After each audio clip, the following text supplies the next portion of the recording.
আমরা এখন ডিমের ঝুরি বানাবো। কিভাবে বানাই আপনারা দেখতে থাকেন।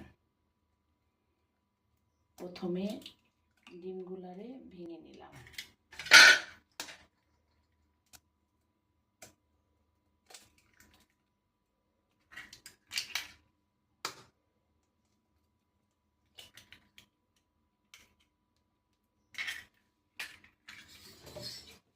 তারপরে একটু চিনি দিলাম স্বাদ মতো।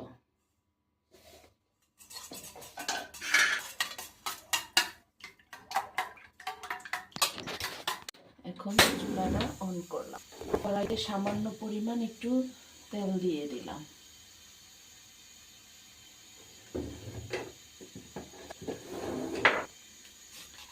আপনারা দেখতে থাকেন কিভাবে আমরা ডিমের ঝুরি বানাচ্ছি। খিদে পেলে আপনারা যখন তখন ঝটপট বানিয়ে খেতে পারেন।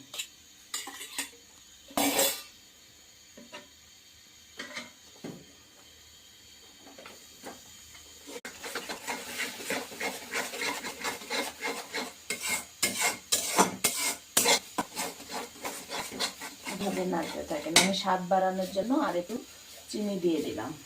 যে যে পরিমাণে খান ওইভাবে দিয়ে নেবেন।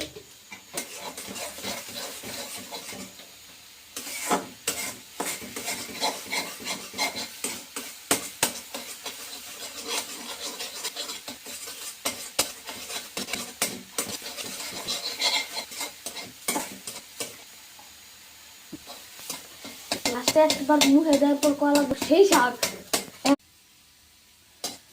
তো ঝটপট হয়ে গেল আমাদের ঝুরি ভাজা, ডিমের ঝুরি ভাজা। এইভাবে যখন খিদে লাগে আপনারা ঝটপট ডিমের ঝুরি ভাজা তৈরি করে নিতে পারেন। স্বাদ মতো লবণ, চিনি মিশিয়ে। তাহলে আমি একটু টেস্ট করে দেখি আমাদের ঝুরি ভাজা কেমন হলো। দারুণ।